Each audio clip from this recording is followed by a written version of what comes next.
নমস্কার। আরডিএটি সেন্টার থেকে সবাইকে আমি ধন্যবাদ জানাচ্ছি আমার এই ভিডিওগুলো দেখার জন্য। এই ভিডিওগুলো করা অনেকটা অ্যাওয়ারনেস বাড়ানোর জন্য।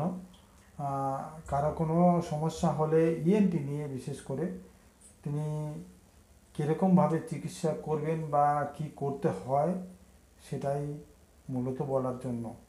তো এটা করতে গেলে যেটা হয়, অনেক পেশেন্টকে নিয়ে ভিডিও করার দরকার, কারণ এক একজনের এক এক রকমের সমস্যা হয়। সেই জন্য আমি পেশেন্ট সঙ্গে নিয়েই কথাগুলো বলতে থাকি। এই আমার কাছে একজন পেশেন্ট এসছেন। আচ্ছা, আপনার নাম কি? নমস্কার, আপনার আমার নাম পল্লবী বৈরাগী। হ্যাঁ, কোথায় আমি থাকেন? বাংলাদেশ থেকে এসেছি। বাংলাদেশ কোথায় থাকেন? আমি গোপালগঞ্জ জেলায় থাকি। গোপালগঞ্জ জেলায়, বাংলাদেশে গোপালগঞ্জ জেলা থেকে এসেছেন। আপনার কি সমস্যা হয়েছিল? আমার দুই কানেই জল পড়তো, হ্যাঁ, পয়জন হতো। এটা কতদিন ধরে? 7 বছর ধরে। 7 বছর। কানে কমও শুনতেন? আমার কানে কম শুনতো, কানে কম শোনা এবং কান থেকে আর জল, প্রচন্ড মাথা যন্ত্রণা হতো। প্রচণ্ড মাথা ব্যথা হয়। যে মাথা ব্যথার কারণটা হয়তো অন্য আছে, সেটা অন্য ব্যাপার, কিন্তু আপনার যে কান থেকে জল বেরোতো এবং যে কানে কম শুনতেন, সেই জন্যই মূলত কানের এই কি করা হয়েছে আপনাকে? অপারেশন করা হয়েছে। হ্যাঁ, তো এই দুটো কানেতেই একই সঙ্গে অপারেশন করে দেওয়া হয়েছে।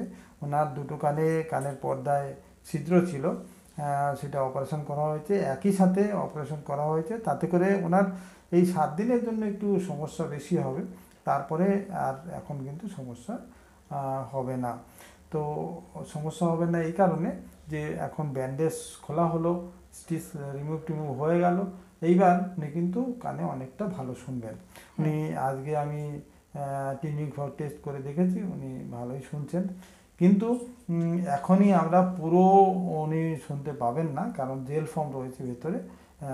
যখন আবার আসবে 1-2 মাস পরে, তখন এটা রিমুভ করব এবং তারপরে আবার দেখব। তো একই সঙ্গে দুটো কানে অপারেশন করতে সেরকম কিন্তু বাধা কিছু নেই। এই যদি ম্যাস্টার সার্জারি না হয়, শুধু পর্দা রিপেয়ার করা হয়, তাহলে কিন্তু এটা করা যায়, কোনো অসুবিধা হয় না। হ্যাঁ, এনাকেও আমি দুটো করেছি। ওনার আরও সমস্যা রয়েছে, থাইরয়েডের সমস্যা আছে, হয়তো নাকেও সমস্যা আছে, যার জন্য ওনার মাথা ব্যথা হয়। এবং এটা আমরা পরবর্তী ধাপে এই থাইরয়েড নিয়ে এবং ওনার যে নাকে সমস্যা হয় এবং মাথা ব্যথা হয়, তারও চিকিৎসা চাইলে করা যাবে। কিন্তু এখন আমরা আপাতত কানের দুটো অপারেশন করা হয়েছে এবং অপারেশন সেম ডেতে করা হয়েছে। এটা জাস্ট টিম্পানোপ্লাস্টি হয়েছে। উনি 1-2 মাস পর ফের আবার আসতে হবে এখানে। এলে তারপরে আবার জেল ফর্ম করা হবে, তখন আমরা হিয়ারিং টেস্ট করে ওনার হিয়ারিংটা কীরকম আছে, আগে কীরকম ছিল, সব কম্পেয়ার করা যাবে।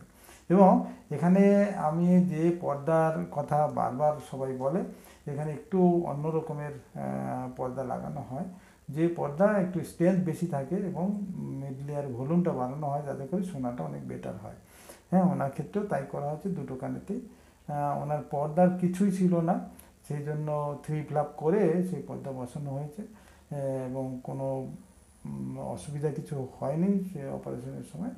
অপারেশনের পরে তো ব্যথা এবং ওষুধ খাওয়া, তার জন্য যা সমস্যা হয় সেটা হয়। ওর যেহেতু হাইপোথাইরয়েডিজম আছে, তার জন্য একটু কনস্টিপেশনের ব্যাপার আছে তার, ওই জন্য ওরা বাড়ির লোক ভাবে যে গ্যাস্ট্রিক সমস্যা, সেটা পরে চিকিৎসা ওরা করতে পারবেন, সেটা নিয়ে অসুবিধা নেই। আজকে আমরা এই ভিডিওতে এখানেই শেষ করছি। নমস্কার। দেখতে থাকুন আমাদের ভিডিওগুলো, বুঝতে পেরে যাবেন যে কোন পেশেন্টকে বা কার সমস্যা হচ্ছে, তার জন্য কী করা উচিত।